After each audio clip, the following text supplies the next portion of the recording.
Existe una alternativa que, bueno, está tomando bastante posicionamiento en Costa Rica y que tal vez no la consideramos. Estamos hablando de la radioterapia veterinaria en Costa Rica. Hoy vamos a conocer todos los aspectos que la envuelven y sobre todo vamos a conocer en qué consiste, cómo también puede ayudar a sus mascotas. Esto es muy importante, Nati. Totalmente, así que hoy vamos a recibir a la doctora Manuela Mora. Ella es directora clínica de oncología y radioterapia veterinaria. Con este aplauso le damos la bienvenida por primera vez a los micrófonos de Asesores. Buenos días, doctora, ¿cómo está? Bien, muchas gracias por la invitación. Bienvenida, bienvenida. Como dijimos, queremos desmenuzar este tema, como decimos popularmente, de lo primero. Nati, ¿cómo vos mencionabas, cada vez es más común escuchar en nuestras mascotas, y teníamos una duda que ahorita Nati se la va a decir, que podrían tener cáncer? ¿Cómo podemos identificar? Sí, bueno, primero sabemos que hoy por hoy las mascotas son consideradas no una mascota, sino un miembro más de la casa, de la familia, y por esto mismo son cuidadas. Y llegan a etapas de vida pues que antes tal vez no teníamos mascotas de 15 años, 12 años o en su etapa de geriatría. ¿Cómo se cuidan también? Empiezan a desarrollar también procesos propios de la edad adulta. Y dentro de esos está el cáncer. El cáncer es de las principales causas de muerte, imagínate, de los pacientes de geriatría. 1 de cada 4 pacientes oncológicos, geriátricos van a presentar un proceso oncológico en su etapa adulta y el 25% más o menos de los gatos también van a desarrollar procesos oncológicos en su etapa adulta. Entonces es algo más común que ahora empezamos a ver y a diagnosticar, y hay ciertas señales también de alerta que podemos tomar en cuenta cuando tenemos mascotas en este rango etario. Si, por ejemplo, tenemos un gatito o un perrito en casa que presenta vómitos o diarreas que no resuelven con el tratamiento convencional que el médico primario pues prescribe, es importante considerar que puede haber otra causa a fondo que pueda estar provocando estos trastornos gastroentéricos. De la misma manera, tal vez sangrados nasales que no resuelven y persisten después de la terapia. También puede ser indicativo tal vez de un tumor intranasal, o pacientes que en su etapa adulta empiezan con cuadros convulsivos. Nunca antes convulsionó el perrito y después de los 8 años empezaron a presentar síntomas como convulsiones. Esto es algo muy característico de pacientes con tumores intracraneales, por ejemplo. Los pacientes con epilepsia tienden a presentar estos cuadros convulsivos en sus etapas tempranas de vida. Entonces, un paciente que nunca convulsionó y que después de los 8 años o 10 años empezó con esta sintomatología, hay que considerar que podría tratarse de un tumor intracraneal. Entonces, hay ciertas características que vamos viendo y cambios en la conducta también del paciente que pueden ser una indicación de que puede estar pasando algo. Claudicaciones, por ejemplo. Pacientes de talla pesada, 20 kilos, 30 kilos, que empiezan con una ronquera, no resuelve con analgésicos, puede estar un cáncer de hueso presente. Entonces son cosas que tendríamos que tomar atención para poder resolver. Vamos a recordarles nuestra línea telefónica, doctora, el 57000915. Envíenos por favor su consulta. Tal vez usted ha visto a su perrito o a su gato un poco extraño, con conductas atípicas, y esta sea la oportunidad de preguntarle a la doctora Manuela, quien hoy está con nosotros. Doctora, dime. ¿Qué está pasando en nuestro país? ¿Es percepción mía? ¿O se están enfermando más de cáncer nuestras mascotas? No, creo que estamos haciendo mejor medicina y que cada vez los veterinarios pues nos especializamos más. El cáncer siempre ha estado, solamente que antes no se diagnosticaba, no se prestaba tanta atención, entonces no había una manera objetiva de determinar que este paciente estaba con un proceso pues oncológico. El cáncer es multifactorial, no es solamente por cosas externas, por ejemplo, como tal vez la exposición solar, que puede presentar en algunos gatitos el desarrollo de carcinoma de células escamosas en la trufa nasal, especialmente aquellos de pelaje blanquito o que no tienen tanto pigmento, pueden tener esa predisposición, pero es también factores epigenéticos propios de cada paciente que hace que se desarrollen estos procesos. Entonces creo que tiene más que ver con la formación que tenemos los médicos veterinarios en el país y también las posibilidades de diagnosticar. Antes no podíamos hacer, por ejemplo, inmunistoquímicas o biopsias más especializadas, entonces nos quedábamos hasta cierta parte del tratamiento. O sea, no llegábamos a diagnosticar, entonces por eso es que no se veía tanto. Ahora sí. ¿Y qué son las inmunistoquímicas? Ok, por ejemplo, vos tenés un perrito que tiene un bulto en la piel, que lleva más de un mes. No crece, pero tampoco desaparece del todo. Vas donde el veterinario, te manda tal vez un antiinflamatorio, medio resuelve, pero no del todo. Entonces, el segundo paso es hacer una citología, que es con una aguja fina, tomar muestras celulares, ponerlas sobre una lámina y estudiar qué tipo de células hay. Esa información me va a decir a mí si es un proceso inflamatorio o benigno o si se trata de algo neoplásico. Me va a orientar al tipo de células que yo encuentro ahí. En base a esa información, yo ya sé que estoy ante un posible tumor. Entonces hago una planificación, se quita la masa considerando criterios propios del paciente oncológico, que tenemos que considerar márgenes periféricos, planos profundos, para poder intentar curar ese paciente si es que estamos ante un tumor de bajo grado.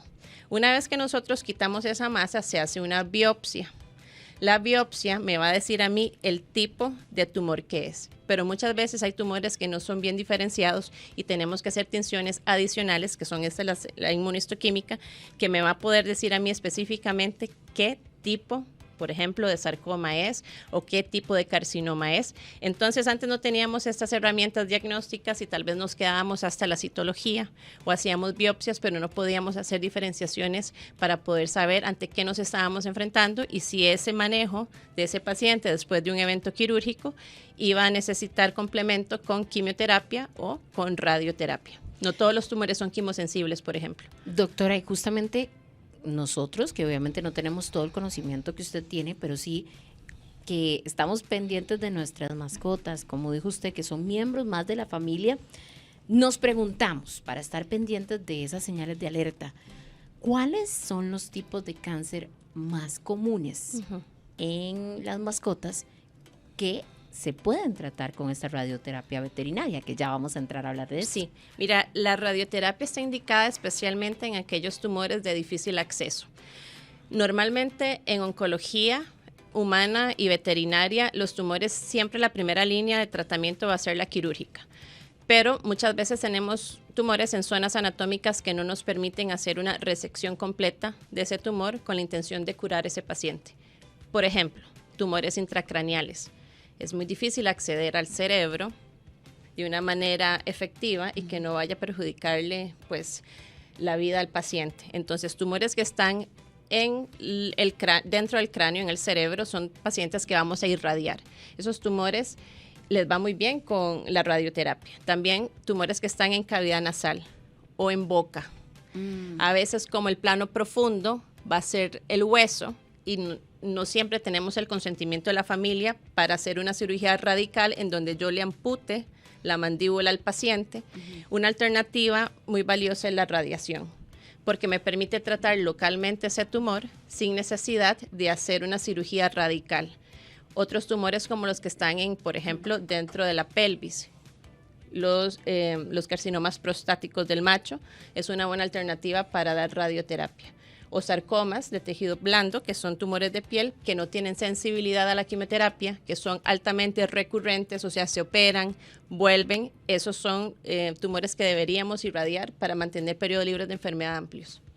Doctora, cuando nosotros pensamos en este proceso, y lo digo por las experiencias recientes de gente a mi alrededor con sus mascotas, uno los escucha hablar y es como si estuvieran hablando de un ser humano, claro, ¿verdad? Porque dicen, es que tiene cáncer, hoy le toca cita de radio, es que está mareadito.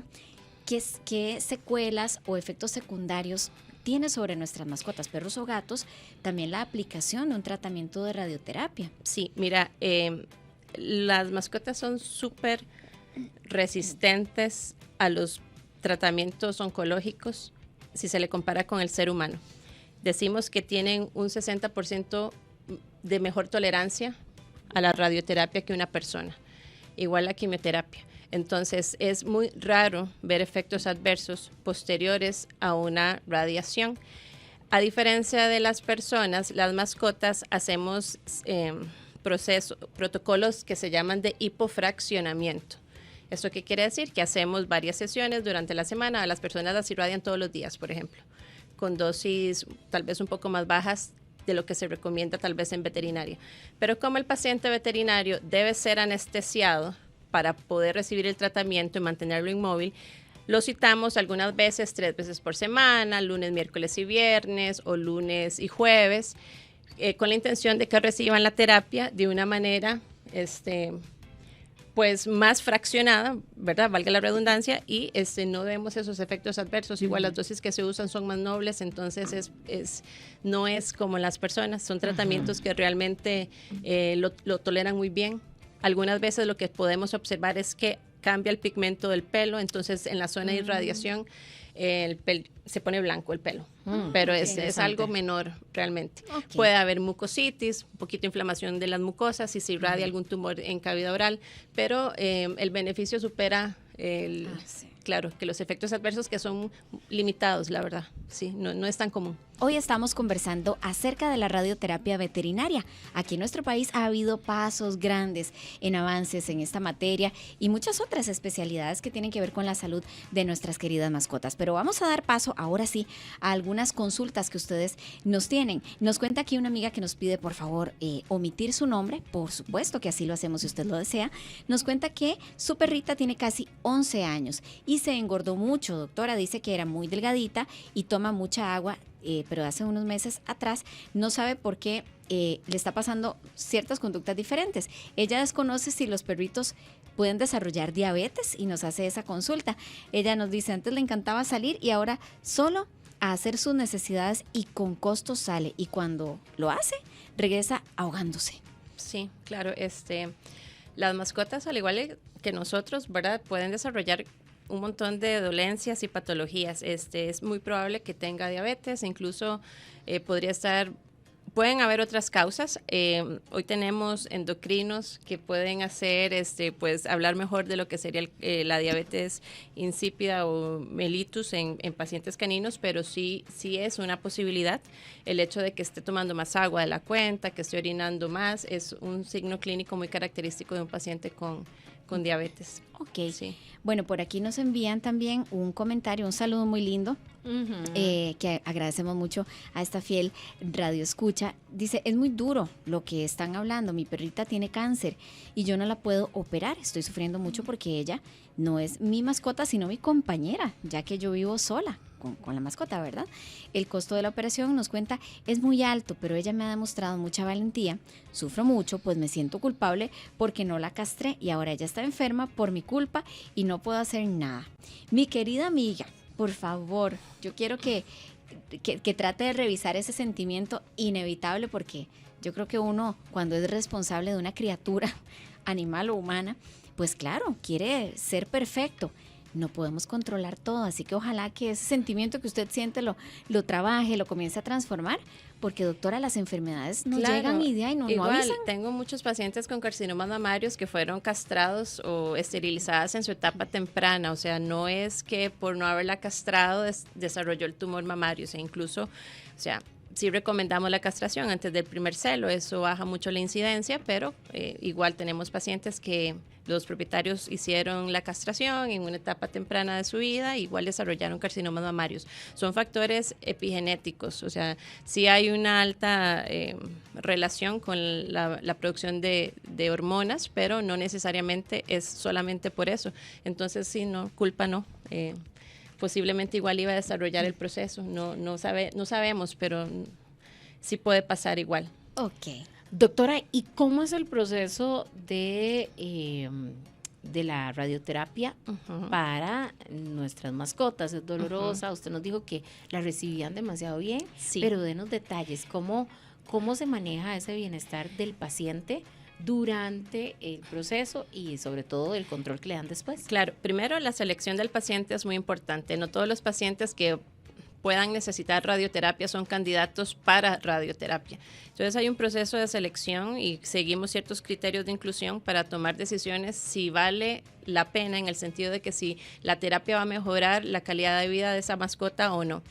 Entonces siempre hacemos una interconsulta, también nos asesoramos con radiólogos, oncólogos de otros lugares. Nos gusta trabajar con unos de Brasil y otros de España.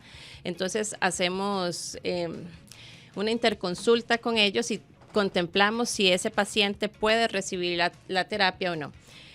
Tenemos que hacer uso de imágenes de alta complejidad como la tomografía, por ejemplo. Entonces, digamos, ojalá no, que la mascota tiene un tumor intracraneal. Entonces se hace una tomografía, que es generalmente de la manera en que la diagnosticamos. Luego se hace un simulacro con el acelerador para poder delimitar lo que es el tejido enfermo del tejido sano. La intención es preservar el tejido saludable y solamente irradiar el tejido pues que está enfermo con la masa. Okay, entonces las mascotas tienen que estar bajo anestesia. Un perrito, si le decís no se mueva, no es que te va a hacer caso. Entonces, no es opción. No es una opción. Entonces se hace bajo anestesia, es un procedimiento muy rápido, puede durar aproximadamente unos 10 minutos, es indoloro, igual está bajo anestesia como te digo, y se hacen unos moldes para poder asegurar que el paciente, aunque esté bajo sedación, no se vaya a mover, lo inmovilizamos. Entonces hay unos moldes que se ponen en el hocico, hay unas máscaras también que ponemos como para asegurar definitivamente, digamos, la cabeza del paciente que va a ser irradiada, y con el simulacro que se hace, tomando en cuenta las dimensiones del tumor y en dónde está el tejido sano, se manda las coordenadas con el acelerador y pues se irradia ese paciente. Entonces son pacientes que a veces llegan a la clínica a recibir sesiones 2 veces por semana, a veces llegan 3 veces por semana, a veces son protocolos de 8 sesiones, de 10 sesiones, 12 sesiones. Eso lo decide el oncólogo radiólogo, el que hace el protocolo de radiación, y en base a esas recomendaciones y la cantidad de Gray, que es, digamos, la medida que usamos para irradiar, se aplica. Entonces salen, o sea, es ambulatorio, no es como que tengan que quedar internados, ni mucho menos. Es un procedimiento que es relativamente muy rápido, es seguro, y pues vieras que sí les mejora muchísimo lo que es el bienestar. Usted nos mencionaba, doctora, que las mascotas suelen ser bastante más resistentes a este tratamiento que los seres humanos. Sí. Si lo que usted prescribe es un tratamiento de 12 sesiones, por ejemplo, de radioterapia a un perro con cáncer o un gatito con cáncer, ¿ellos van a aguantar esas 12 sesiones? Claro. No es como a veces, ¿verdad? Que uno sabe que a veces las personas lo hacen porque de verdad quieren luchar por su vida, pero muy en caso de ellos. Hay tratamientos que son con una intención de cura, hay tratamientos que son paliativos, y hay tratamientos que se hacen antes de la cirugía con la intención de citorreducción, decimos, o sea, hacer esa masa un poco más pequeña si es que está en una zona donde podríamos tratar de operar, y luego se vuelve a irradiar si es que quedan células residuales en la zona. Entonces todo depende. Si tenés, por ejemplo, un paciente con osteosarcoma en una pata y es un Rottweiler de 40 kilos, y la familia, a veces es un paciente que es candidato a cirugía, pero no tenemos el consentimiento de la familia porque no pueden imaginarse a su perrito sin una pata. Entonces, automáticamente ese paciente no es candidato. Si yo no tengo el consentimiento de la familia para hacer la cirugía, pues no podemos hacerla. Entonces, la radioterapia ahí va a funcionar como para manejo de dolor. No voy a controlar tanto el pronóstico de ese paciente, porque la indicación siempre va a ser la amputación alta en pacientes con osteosarcoma y luego dar quimioterapia sistémica, porque son tumores que hacen metástasis a distancia. Pero si no tenemos el consentimiento de la familia de hacer una cirugía, la propuesta va a ser irradiar esa pata para que el paciente no le duela y pueda hacer uso de sus 4 extremidades, si fuera el caso. Entonces depende de lo que la familia está buscando. Cuando son paliaciones o para manejo de dolor, son 4 sesiones de radioterapia. No estamos haciendo protocolos tan largos. O si vamos a hacer una radioterapia con la intención de citorreducir esa masa y luego que entra cirugía también. Irradiamos tal vez 2 veces o 3 veces, reduce el tamaño del tumor, entra cirugía, y en base al reporte de histopatología, si nos dicen bordes libres de células tumorales o lo que nos reporten, ahí tomamos decisiones si paramos o si tenemos que continuar con otras sesiones de quimioterapia. Entonces igual a veces hacemos una propuesta, pero el plan cambia y tengo que cambiar la estrategia. O sea, a veces yo igual puedo proponer hacer, 8 sesiones de radioterapia. Y sí, o sea, aunque el 60% de los pacientes les va muy bien, siempre hay 40 de 100 que no lo van a tolerar tal vez tan bien como el resto. Entonces tenemos que poner en primer lugar el beneficio de esa mascota, los deseos de esa familia y a veces cambiamos la propuesta que se hace al inicio, pero comúnmente lo que pasa es que lo toleran muy bien y pueden concluir sus protocolos sin problema. Ok. Excelente. Doctora, tenemos otra consulta. Dime. Sabemos que usted nos habla de una tecnología pues bastante avanzada, inclusive un equipo interdisciplinario dentro del área de la oncología veterinaria. ¿Qué avances ha tenido Costa Rica? ¿Cómo se está manejando acá en el país? Sí, somos el primer centro, de hecho, que puede ofrecer esta terapia. Estamos innovando a nivel de la región, entonces esperamos poder recibir también pacientes de los países vecinos, ¿verdad? Para que hagan uso de esta tecnología. Esto ha sido un esfuerzo de mucho tiempo, hay muchas personas involucradas en esto. Y pues ha sido un proceso largo, pero afortunadamente ya tenemos los permisos, también tenemos la necesidad. Antes era una limitación, no podíamos aceptar estos pacientes y teníamos que mandarlos a otras partes del mundo, en el país no había. Entonces viajaban a México, viajaban a Estados Unidos, en donde el costo de la terapia, por ejemplo, en Estados Unidos es 3 veces. O sea, es una exageración lo que se cobra. Entonces, bueno, yo muy emocionada de poder ofrecer el servicio. Estamos esperando nada más a que lleguen más pacientes, que los colegas nos empiecen a derivar, que nos vean como una extensión de su práctica y que nos vean como un aliado en el manejo de estos pacientitos que antes no tenían una alternativa terapéutica, pues hoy sí, ¿verdad? Y a los propietarios, también a los tutores de estas mascotas, que sepan que no están solos, ahora hay alternativas, ¿verdad? El cáncer no necesariamente va a ser una sentencia de muerte como antes, ahora no, ahora tenemos muchísima información, muchísimo conocimiento y tenemos las herramientas también para poderlos ayudar y tratar. Entonces yo feliz, ¿verdad? Nos estamos posicionando de verdad que sí, es un momento histórico para la veterinaria. O sea, esto es increíble. Podríamos compararnos con Estados Unidos o Europa. También nos va a permitir empezar a crear información y a publicar, y eso me emociona mucho porque estamos acostumbrados a leer los artículos y las publicaciones de otros países y ahora vamos a tener la posibilidad de hacer nuestra propia información, compilar nuestros datos y publicarlo al mundo, entonces eso es muy emocionante. Bueno, pues eso claro que lo aplaudimos y yo tengo que ponerme en la posición también de quienes están pasando ese duro momento y con mucha esperanza les busca a ustedes, en este caso, doctora, ¿qué esperanza o expectativa de vida hay en una mascota luego de haber recibido lo que se recomienda de radioterapia? Claro que entendemos, va a depender, me imagino, que de la raza, del tipo de tumor, etcétera, pero ¿qué podemos decir al respecto? Mira, yo siempre le digo a mis clientes, el cáncer no es que es exclusivo del paciente de geriatría, pero sí es muy común del paciente de geriatría. Entonces, a veces quisiéramos que vivan 20 años más y no es así. O sea, mis pacientes tienen 12 años, 15 años, 16 años, los jovencitos 8.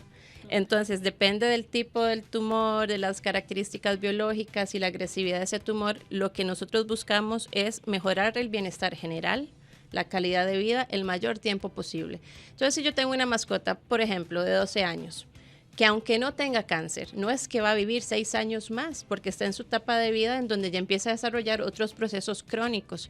Entonces, hay que ver el cáncer como otra patología crónica más, como un paciente cardiópata, un insuficiente renal, un diabético que mientras haga uso de su insulina va a estar estable, un hipotiroideo que si se toma su levotiroxina va a estar bien. El cáncer es lo mismo, entonces a veces yo sé que quisiéramos que duren muchos años, pero eso ya no tiene tanto que ver con la patología, sino con la etapa de vida de ese paciente. Entonces, la propuesta siempre va en mejorar la vida al mayor tiempo posible, aunque esto signifique que el paciente no va a vivir 5 años más, porque aunque no lo tuviera, no es la expectativa de vida de esa mascota. Estamos tratando con una población adulta, en una etapa de vida ya dorada, ponele, entonces por ahí estamos, lo que buscamos es mejorarle el tiempo que va a estar en casita con la familia, que esté bien, que esté paliado, que no sienta dolor, que si son tumores que sangran, pues que no estén con esa molestia. También tumores sangrantes a veces que es muy complicado. Sí. La radioterapia ayuda mucho para mejorar estas situaciones. Entonces, al final, aunque a veces no podamos curar, o aunque los curemos, no es que ese paciente va a vivir, como te digo, 10 años más, porque no es un perrito de 2 años, pues lo que buscamos es mejorarlos. Muy bien. Entonces, por ahí más o menos va como la propuesta. Sí. Doctora, ¿cuál es el contacto? Sí, mira, el teléfono es 7008-6748. Nosotros nos llamamos CORF, Clínica de Oncología y Radioterapia Veterinaria. En Instagram podemos encontrarnos como corf.cr. Perfecto. Muchísimas gracias por Gracias a habernos ustedes. acompañado, por darnos una lucecita o una gran luz, ¿verdad?, de esperanza para que la salud de nuestras mascotas esté mejor. Ella es la doctora Manuela Mora, directora clínica de oncología y radioterapia veterinaria. Estás a solo un clic de distancia. Suscríbete a nuestro canal para más contenidos.